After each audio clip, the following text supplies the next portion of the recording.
எல்லாம் இன்பமயம்.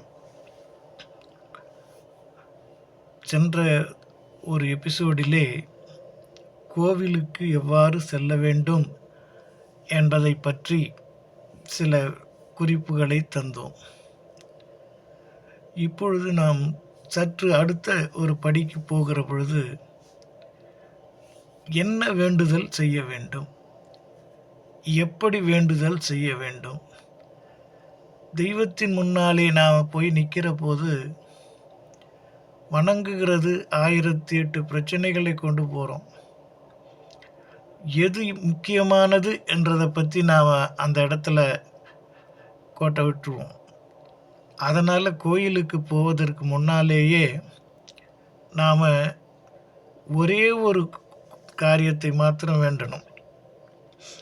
ஒருத்தர்கிட்ட உதவி கேட்க போனோம்னா நமக்கு தேவையான எல்லாத்தையும் நீங்களே கொடுங்கன்னு சொன்னால் அவர் என்ன பண்ணுவாருன்னா நமக்கு அப்புறம் பார்க்கலாம் தள்ளி போட்டுருவாங்க.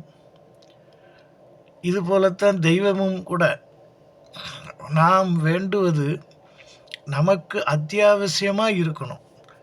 அப்படி அத்தியாவசியமாக இருந்தால் மட்டும்தான் அந்த வேண்டுதல் பலிக்கும். பல கோரிக்கைகளை எடுத்து போய் போட்டுட்டு எனக்கு சாமி எதுவுமே செய்ய மாட்டேன்னுது, நமக்கு எது முக்கியம்னு நமக்கே தெரியல, சாமி அதை எப்படி தேர்ந்தெடுத்து நமக்கு கொடுக்கும்? ஆகவே தெய்வத்தின் முன்னாலே நாம் தீபமேற்றி வழிபடுகின்ற பொழுது நமது ஒரு கோரிக்கை மட்டுமே நடத்தி கொடுன்னு கேட்கணும். எனக்கு இப்போதைக்கு இதுதான் முக்கியமான வேண்டுதல். சில பேருக்கு கல்யாணத்தை பற்றி இருக்கலாம், சில பேருக்கு கடனை பற்றி இருக்கலாம், சில பேருக்கு சுற்றுச்சூழல் சொத்து சுகாதாரத்தை பற்றி இருக்கலாம்.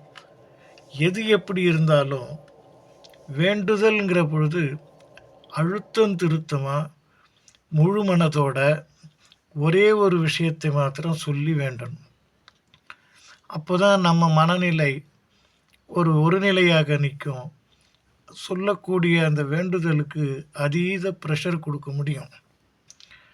எனவே கோவிலுக்கு போகக்கூடிய அன்பர்கள் ஒவ்வொரு முறையும் ஒரு காரியத்தை மட்டும் அது நடந்த பிறகு இன்னொன்று வச்சு வேண்டிக்கலாம். அதனால் பிரார்த்தனை என்பது ஒரு குறிப்பிட்ட விஷயத்திற்கு ஒரே நோக்கத்தோடு இருந்துச்சுன்னா நம்ம பிரார்த்தனை நிச்சயம் ஜெயிக்கும். இப்பொழுதிலிருந்து நீங்கள் முயற்சித்து பாருங்கள். வேண்டுதலை 10-15 வைக்காம ஒற்றை கோரிக்கை, நாம் ஒத்த காலில் நின்று வேண்டுறோம். அப்படி செய்கிற கோரிக்கைகள் நிச்சயமாக நிறைவேறும். சிந்தியுங்கள், செயல்பட்டு அதை பலனை அனுபவிங்க. எல்லாம் இன்பமயம், எப்பொழுதும் இன்பமயம். வாழ்க வையகம், வாழ்க வளமுடன்.